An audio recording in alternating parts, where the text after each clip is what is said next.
proyectos grandiosos de creación, las propuestas pueden ser presentadas por compañías, por dramaturgos, por coreógrafos, por cualquier personas, colectivos, equipos que quieran llevar a cabo una propuesta escénica, sobre todo evidentemente tiene que ser escénica, pero pueden trabajar con otros ámbitos, con otros géneros, con música, con pintura, con plástica. Lo que tienen es que llevarlo a escena, tienen que tener un hecho escénico, pero las propuestas pueden presentarse desde una compañía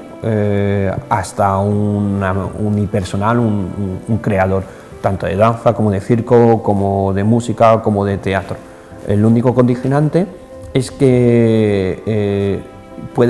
llegue a un espacio escénico y sea un hecho escénico.